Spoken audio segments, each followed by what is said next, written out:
What inspired me to get into law enforcement was my stepfather. He was a police officer down in Memphis, and when I was younger, I was heading down the wrong path.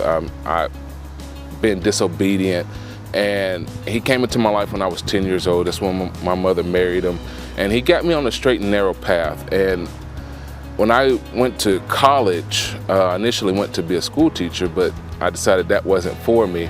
And I sat and think, well, what do I want to do? Who do I want to pattern my life after? And he kept popping into my head and said, that's the man that I want to be like. So that's when I set out on my path to be a police officer. And how I carry myself, I try to be an example to my younger brother, as well as, you know, kids in the neighborhood, kids in the city, to show that, hey, you may have started out on the wrong path, but it's not where you have to stay. It's not where you start, is where you end up. As police officers, we have our 40 hours in service per year, which includes law updates, evoc training on how to operate your vehicle in emergency situations, get training on how to handle domestic violence, how to handle children.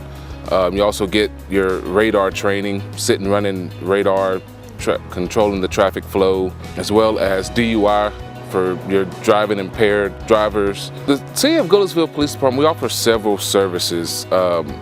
We have our Citizens Police Academy for those who are not police officers, that, you know, just your average citizens that want to learn just a little bit about what police officers deal with on a daily basis, what we go through, some of the training.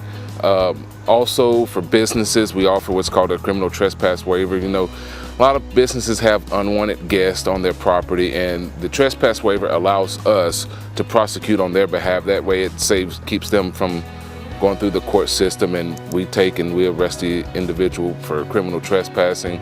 For residents, we have what's called our house watch, and what that is, if there's any kind of suspicious activity around your house or your neighborhood, we would put your house on extra patrol, as well as if you're going out of town for an extended period of time, we'll keep an eye on your house for you.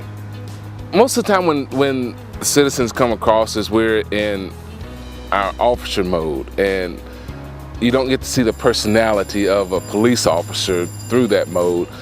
You may occasionally get a couple of jokes out of a police officer, but if you're in an emergency situation, you're only going to see the toughness. A lot of police officers, you know, everyone has a softer side about them, and it's very rare that the public gets to see that.